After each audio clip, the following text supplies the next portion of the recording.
Hello, boys and girls. You are now listening and watching Peter Talks Smackdown.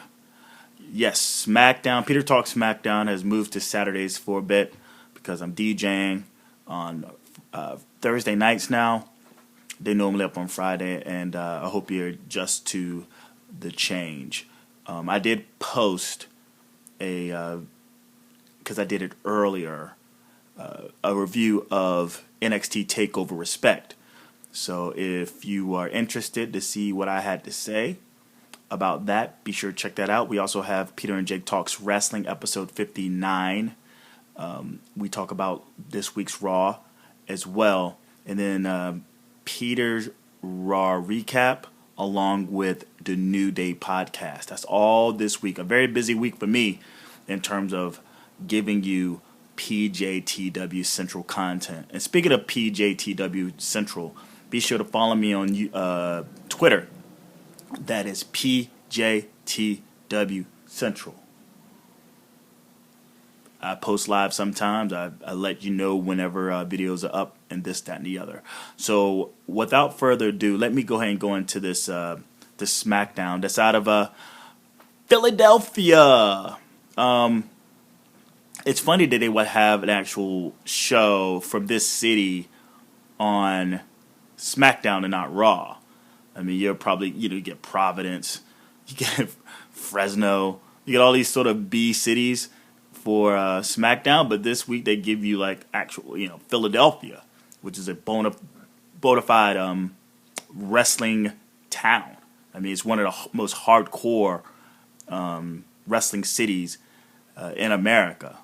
And they got blessed with a SmackDown.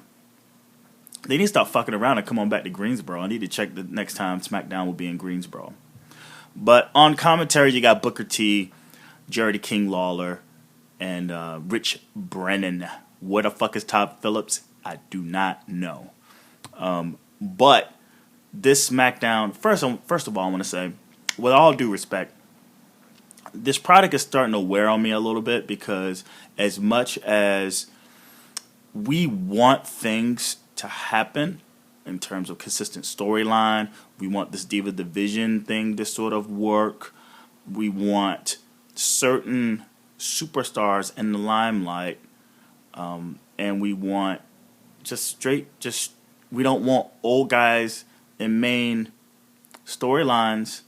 We don't want guys to leave every once in a while and come back every once in a while, especially when they're being booked for bigger, like main event, pay-per-view, or network special headline main events.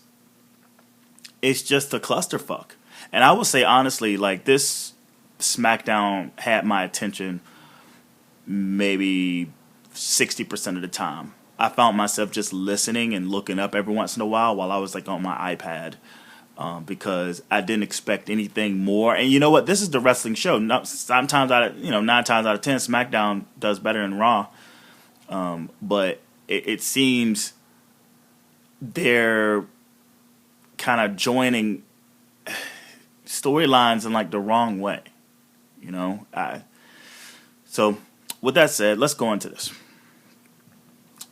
It opens with probably the best thing going for the WWE right now, and that's the New Day. They come out, they open. The guy, Xavier Wood, you really have to realize how witty this guy is. And it's like, again, I hear people talking about how they're jiggable and all this stuff, and I go like, nah, not really. They're a little more smarter. Maybe they're a little annoying. I like to compare them to, the black guys in the movie theater that won't shut up kind of thing. But not necessarily like jiggable. And Kofi and Big and Xavier, I don't think get enough.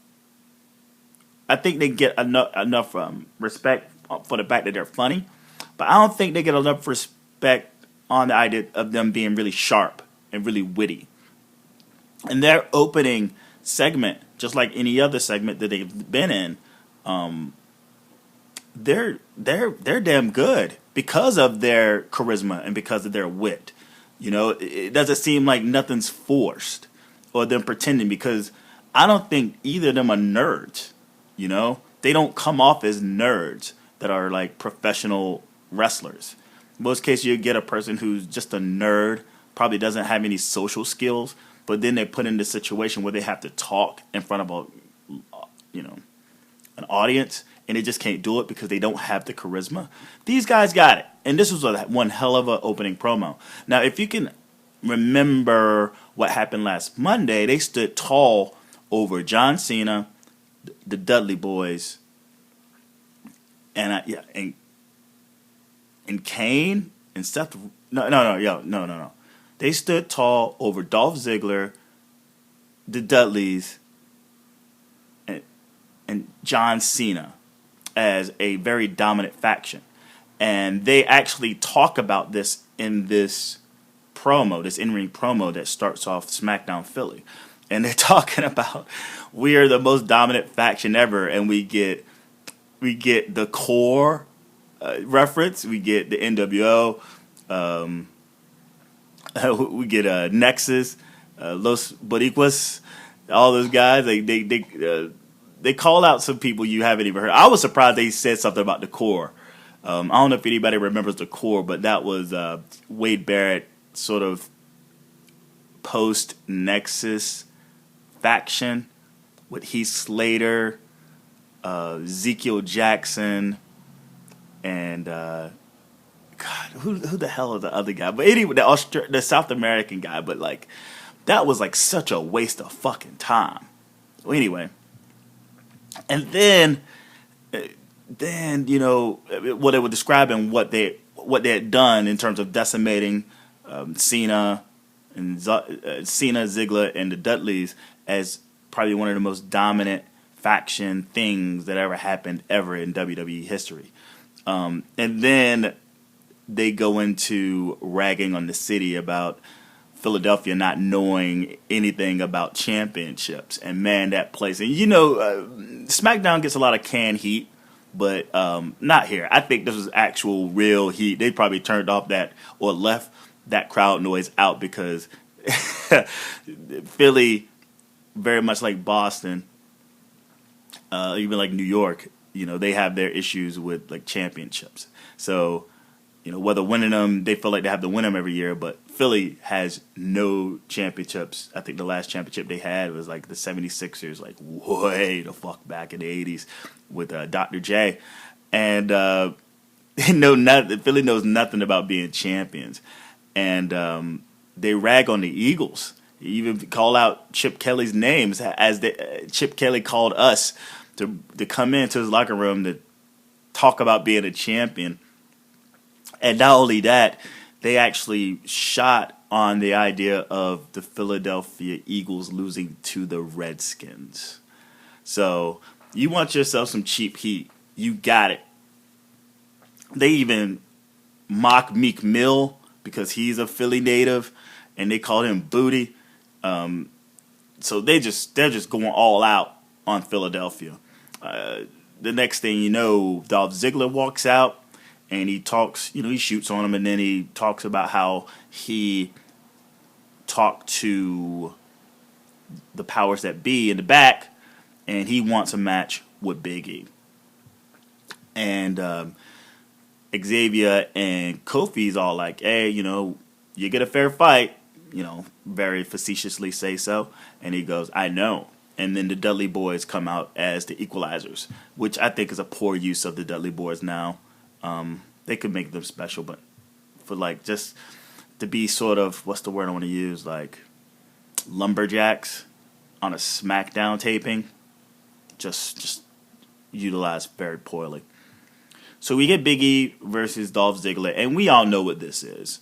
This is basically Big E just tossing Ziggler around like a fucking rag doll, and Ziggler selling. That's all it is. It's just an emphasis on Big E's power. I don't know what's happening. You take what happened against John Cena, but Cena beat him, but you still saw him just toss John Cena around. They're focusing on this guy's strength for a reason. Maybe they got something for him moving forward. I mean, Cena is kind of like the apex of what direction someone can go in to sort of move them forward. But again, it was almost like a 3-on-1 victory Cena had over the New Day. But still, Big E still looks strong, but here he's just tossing him around. You got Xavier Wood and Kofi Kingston out there earning their money, even to the point where the trombone comes out, which I'm thinking is going to leave soon. And he does the Dolph Ziggler theme. At first, you don't really pick up on it, but then it's like, burp, burp, burp, burp, burp, burp, but then he goes, this is Dolph Ziggler theme, Dolph Ziggler theme. But either way, I hope they keep that up. I hope they keep the trombone around, but keep up doing like people's theme songs. It gets to a point where there's a lot of chaos on the outside, a lot of involvement. Kofi and Xavier Woods go after the Dudley Boys on the outside. Somehow Xavier gets away, ends up standing on the apron. One of the Dudley Boys sort of like knocks him off, but that distraction led to Big E getting the pin on Dolph as Kofi Kingston in the distraction grabs Dolph's legs to keep him down so he can't kick out. So hook or crook is still a really good win for Big E Langston over Dolph Ziggler, because Dolph Ziggler is, he's obviously an internet favorite. He's a good wrestler. He's a credible win. But I love how heels win. Heels. Didn't have to be a clean victory. It's a victory for Big E. It's a loss for Dolph Ziggler, and they did it in means of, lie, cheat, steal. And you can't beat that when you're looking for formidable heels on your roster. Get a lot of recaps, man. We get a shit ton of recaps in this episode. They go back to the Brock Lesnar, Paul Heyman, Big Show recap from Monday. And then you get the Summer Rae Rusev following another recap of her proposing. And then it cuts to a scene in the back after the recap on Rusev walking. They're like, yo, what's up with telling motherfuckers we're getting married? That ain't cool.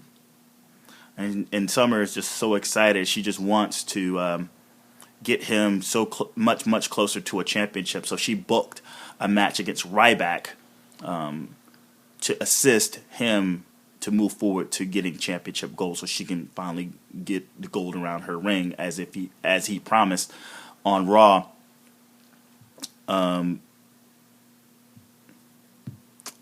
Team Bella versus it's Team Bella versus Becky Lynch, Charlotte Flair, and Natty, right?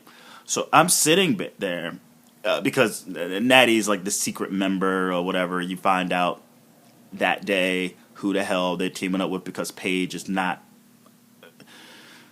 she's not cool with them enough to be in that group right now. Again, they're not broken up. I think they want to compete, but they don't want to compete with Paige. We find out later why. And I'm sitting back, and I think there's a point where I was just like, wait a minute.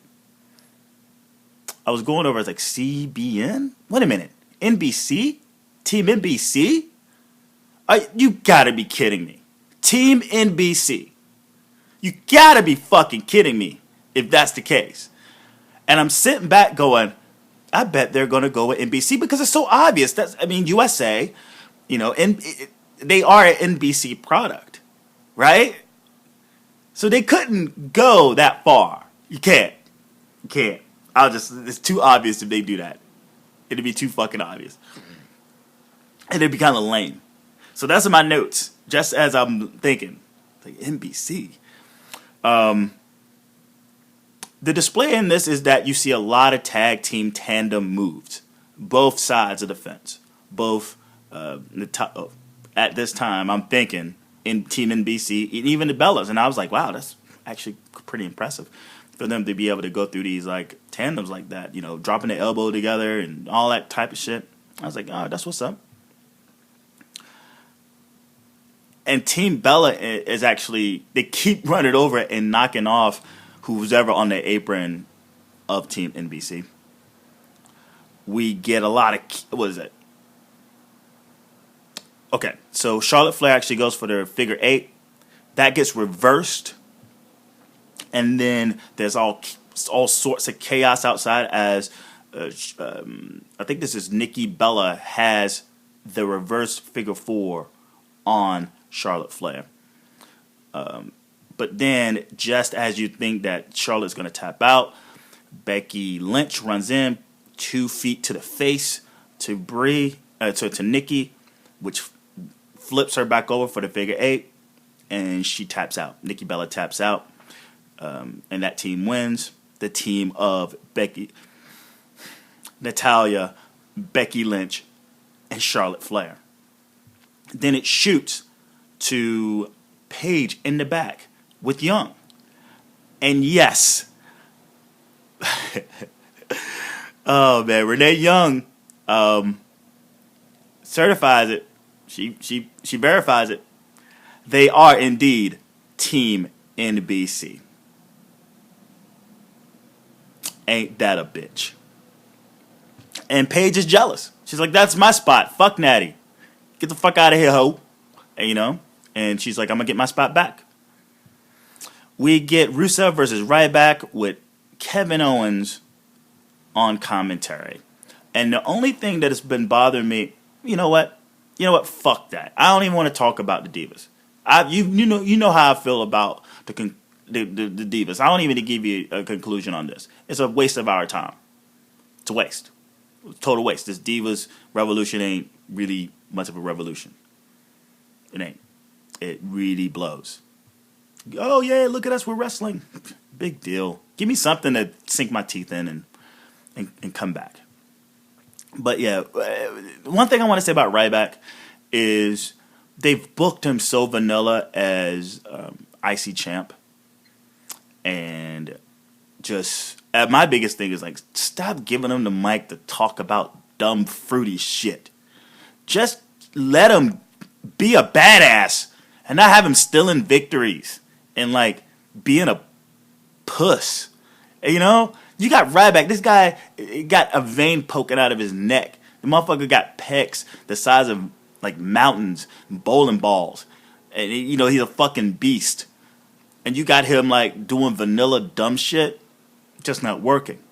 So if you notice, last Monday he got a package like him being upset and like, feed me more. None of that the secret type shit.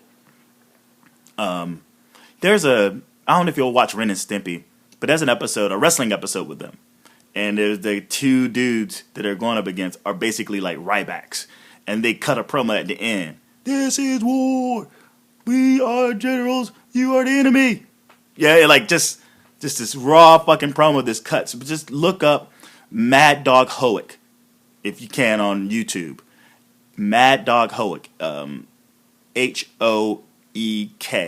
And it's their wrestling episode. And you didn't really got to watch the episode itself. It's pretty funny. But get to the end where the Loaf is cutting the promo on Ren and Stimpy. And it's Ryback all day. And that's what Ryback's doing now. And I'm like, I hope they go with this. Let them just tear some motherfuckers up from limb to limb. And he gets this match with Rusev, who doesn't have a lot of wins. I think he only has like 4 losses clean. And they've all kind of, there's been 2 losses on him. 3 losses are hit from him on SmackDown. I think Kevin Owens got a victory over him.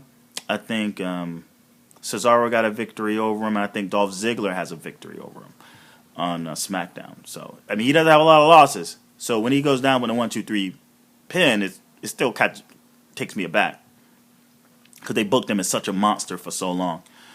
But Ryback get that promo in the box just to feed me more promo. And the match itself is more focused on Kevin Owens on commentary than it is the in-ring action. I think there's even a crack on Owens. Crack Owen gives to Rich Brennan saying he looks like Milhouse from The Simpsons. Anything out of here? It's a battle of strength. You got 2 oafs in there just throwing each other the fuck around. Rusev escapes a shell shock and kicks Ryback right in the face. There's a spot where after the kick, Ryback's leg lands on the rope. and then you see Summer Rae, I like to call Lana Ray, trying to earn her money. She pushes the leg off, but it's to no avail because Ryback kicks out. And rather than just sort of stay on top of Ryback in heel form, Rusev just catches a fit, and he uses, in all that time he's catching a fit, gives Ryback enough time to sort of get his bearings and just like fucking hit him with a meat hook and drop it with a shell shock, and 1, 2, 3 victory. Ryback gets a clean victory on Rusev. This whole marriage thing is stupid. It's a waste of everyone's time again. Ryback, I like to think that Rusev is more of a formidable, threat than, say, Kevin Owens. I was looking at this going, man, if both these motherfuckers were booked properly, Rusev and Ryback, this would actually make for a good pay-per-view WWE Network's, special main event, or like just something. These two big brutes, and it's just for it just goes to show how poorly these guys are being booked. You mean to tell me Rusev, this big Bulgarian brute motherfucker, is not only getting proposed to, right? These big motherfuckers, their superstar push is just so fucked that they're doing taped fucking Smackdown matches. Insane. It really goes to show how the product has really gone to shit. These young dudes kicking ass that have the potential, great body, physique, all this stuff. Rusev is actually good on the mic, and Ryback, if he just keeps plowing motherfuckers, he'll just look badass. They booked these guys to shit. And now you got like Kevin Owens as the IC champ, and he's kind of a brat. He's not really like someone I look at as being like, in ring, yeah, but like his character is just, I just can't get into it. It's too bratty. But this is one just whatever, man.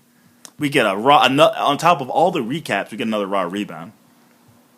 We get a Bray Wyatt package in the back, and he's shooting on the Hell in a Cell match. Then he shoots on the match that he has this tonight against who? Against Randy Orton and Roman Reigns. He's teaming up with Braun Strowman, and in this fucking package, we find out that he liked to squeeze bunnies.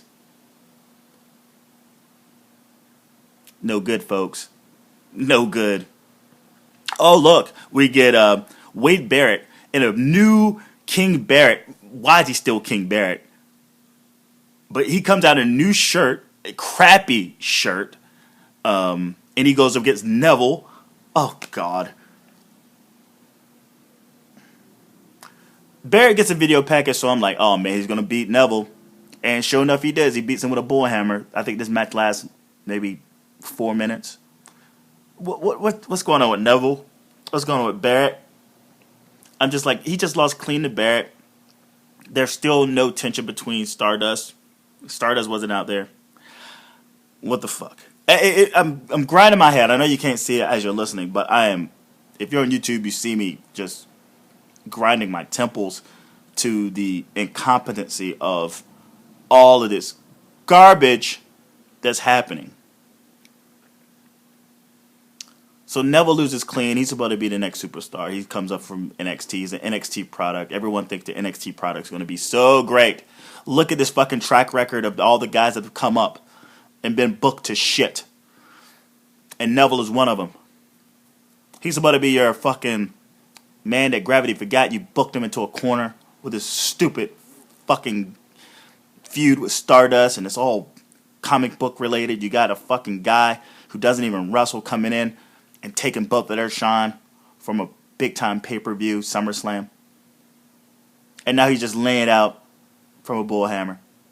Makes no sense.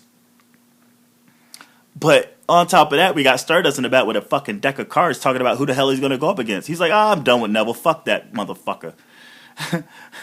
And then he lays out the cards. He's like, oh, here's my next opponent. Ha ha ha ha ha. It's written in the stars. Oh yeah, I'm done with Neville. There was no blow off or nothing. No blow off. Nothing dealing with that entire feud. It's like, all right, we're just going to cut.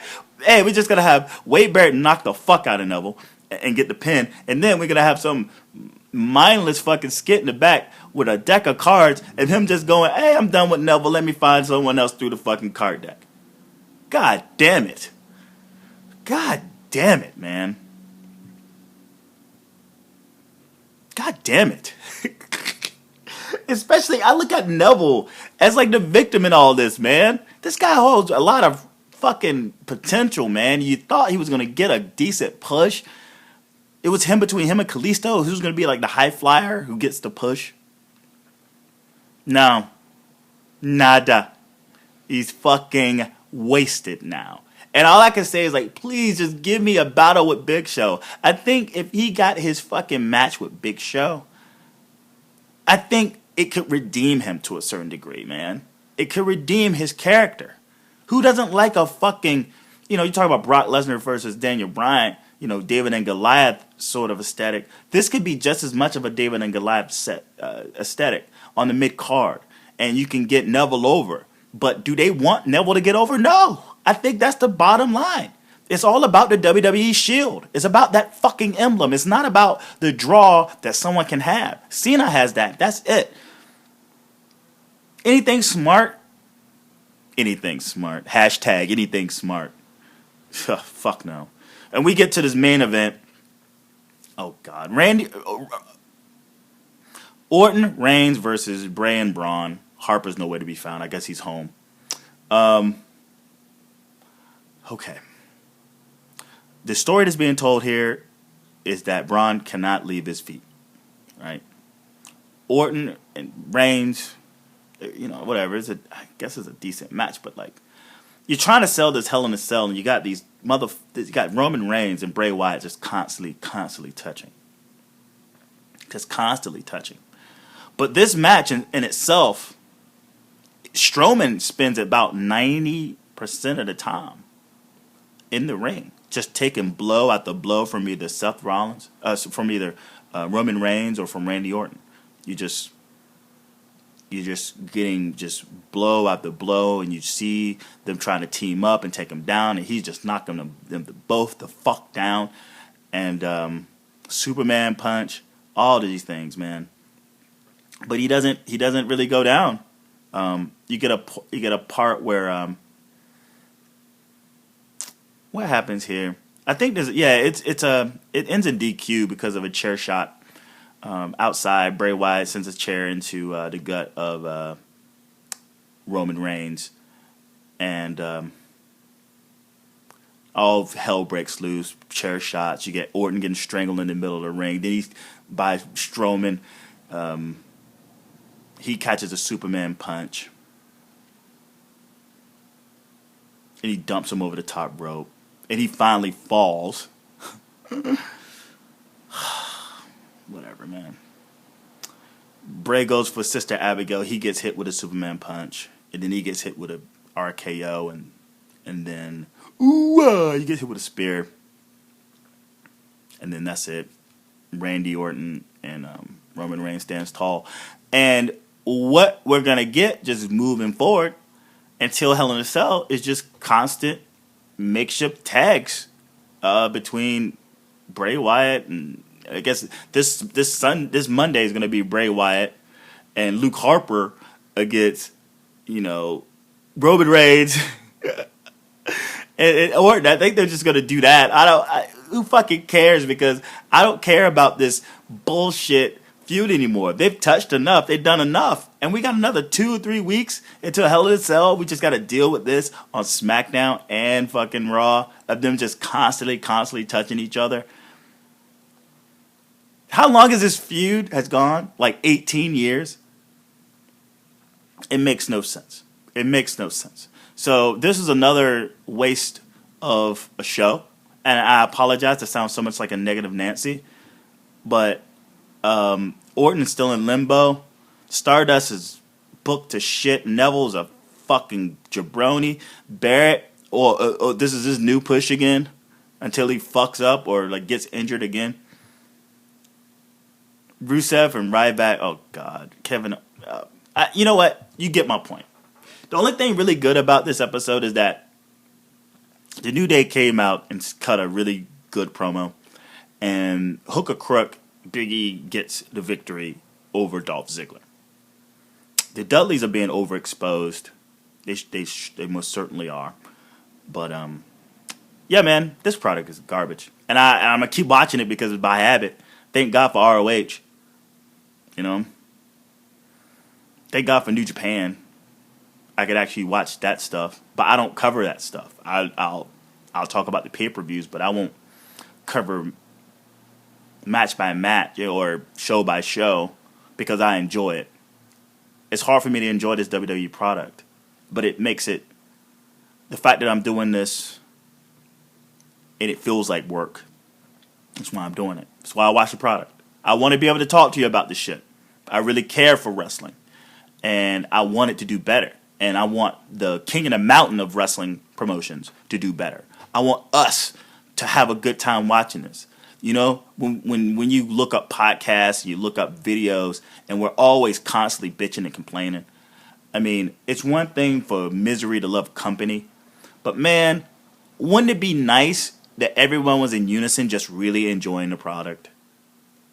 You know, even if it was really good, you have some people who just so used to complaining and bitching that they're just gonna find something to nitpick and be bothered by if the product was actually good. But man, I need to do. I can't do anything about it. It's just up to them to really decide what direction they want to go. And I don't see NXT as like this savior of a promotion. I just can't do it. I don't see it. Oh, NXT is gonna fix. No, they're not. Look at what they've done to all these goddamn NXT guys, especially Neville. That guy's gonna come to the main roster. People who say Tyler Breeze is gonna go to the main roster and this could be an awesome gimmick, you're a fucking idiot. That goddamn 1996 ass gimmick is just not gonna work in today, you know. And plus the crowd, that Full Sail crowd, which is like a faux wrestling crowd to me. You know, they look what happened to Adam Rose. They just cheered it all because of their nerds. As she goes to the main roster and sinks like a brick. Because, it worked in Full Sail is a whole different thing going on. And everyone's making excuses about the NXT product. Yeah, I thought the takeover was decent, but goddamn. It's not like the end-all be-all to fucking professional wrestling. It is still a WWE product, whether you like it or not. Oh, yeah, they got James Storm's big fucking whoopies he jumped ship from a failed-ass fucking ship of a promotion that is TNA, and he's not pushed to the main roster because he's garbage. He's on TNA. He's on fucking NXT. If he's that big of a fucking deal, he goes straight to the goddamn main roster. So him on NXT don't mean shit. It don't add nothing to NXT for me to fucking, sing the praises about. This entire product is just not good from NXT up to fucking to the main roster. And you can disagree with me. That's fine. You really can.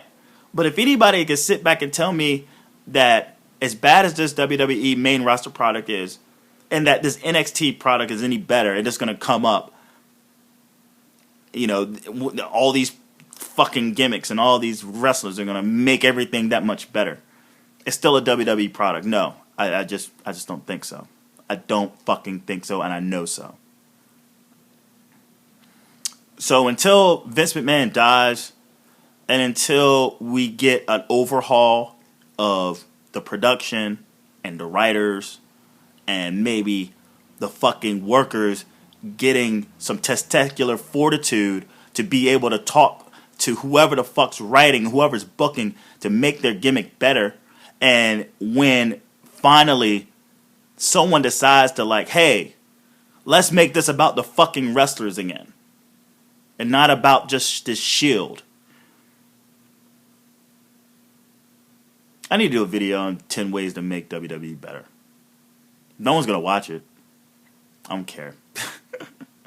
But that was me griping and groaning. That's my conclusion. That's my ending to this podcast. And I'm sorry to sound like a negative Nancy, but this is a bad week. Coming off a decent week, it just went up and then went straight to shit. So hit the subscribe button. I hope you got this far if you're on YouTube. I hope you got this far if you're on SoundCloud. Hit the subscription button below if you're on YouTube. If you're listening on Stitcher, iTunes, or SoundCloud, make sure you add me. Subscribe. Throw me in your favorites playlist. Again, you get New Day Podcast. You get Peter and Jake Talks Wrestling. You get this, Peter Talks Smackdown. You get Peter Talks Specials, where I review different pay-per-views from different promotions, or, say take NXT, what happened. I reviewed that. It was a positive one. And then I also reviewed WWE MSG, a couple other things. So yeah, comment, leave a comment. Always leave a comment. Thumbs up and heart. You have all these different ways to show that you like the product. If you hit the like button or the heart button, and the logarithms say when someone's searching for wrestling topics and conversation, it goes to the top. So like it a lot, please. Subscribe, like, comment, and yes, share. Just hit the share button. Repost it on your shit. Just hit the up button on whatever way you're listening, and just let the world know you're listening to PJTW Central content that you want to just let other people know about. And yeah, man, enjoy the rest of your weekend. Watch some football, and look out for those foreign fucking objects. I will see you for Peter's Raw recap. Peace.